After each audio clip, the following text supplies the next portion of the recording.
လာပါရှင်နန်းလေးအင်ချင်များနေကျူဆုံးမိတ်ဆက်လိုက်ပါရှင်ကျမကိုရောက်ရှိမိတ်ဆက်ပေးမဲ့ channel အိမ်လေးရတော့မန်လေးတိုင်းပတိန်ကြီးမြို့ရေထွက်လမ်းမိုင်းနဲ့ဒီတဲ့ဒီအိမ်နဲ့ channel ကိုမိတ်ဆက်ပေးမှာဖြစ်ပါတယ်ရှင်သူကတော့ဒီ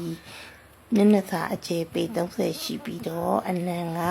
ပေ40ရှိပါတယ်ရင်းမိအစုံနှစ်ထပ်အိမ်ကလေးပါရှင်သူကလေးလူနေထိုင်ခွင့်ပါမယ်လဲပါမယ်ဆက်ပါမယ်ကြရန်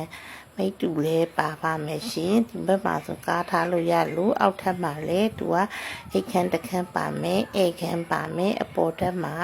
အိတ်ခမ်းနှစ်ခမ်းနဲ့ဖျားခမ်းရှိပါတယ်ခါရွက်စာတန်းလဲခိုင်ပါပါတယ်တက်ဆိုင်ရာဌာနမှာကြိုက်တယ်လို့စစ်ဆေးနိုင်ပါတယ်ရှင်ရောင်းစည်းလေးရတော့2500ဖြစ်ပါတယ်ဒါအပေါ်တက်ကိုလိုက်ပြပေးပါမယ်ရှင်အပေါ်တက်ပါဆိုလို့ရှိရင်ဒီမှာအိတ်ခမ်းတစ်ခမ်းနဲ့အိတ်ခမ်းဖျားခမ်းပါမယ်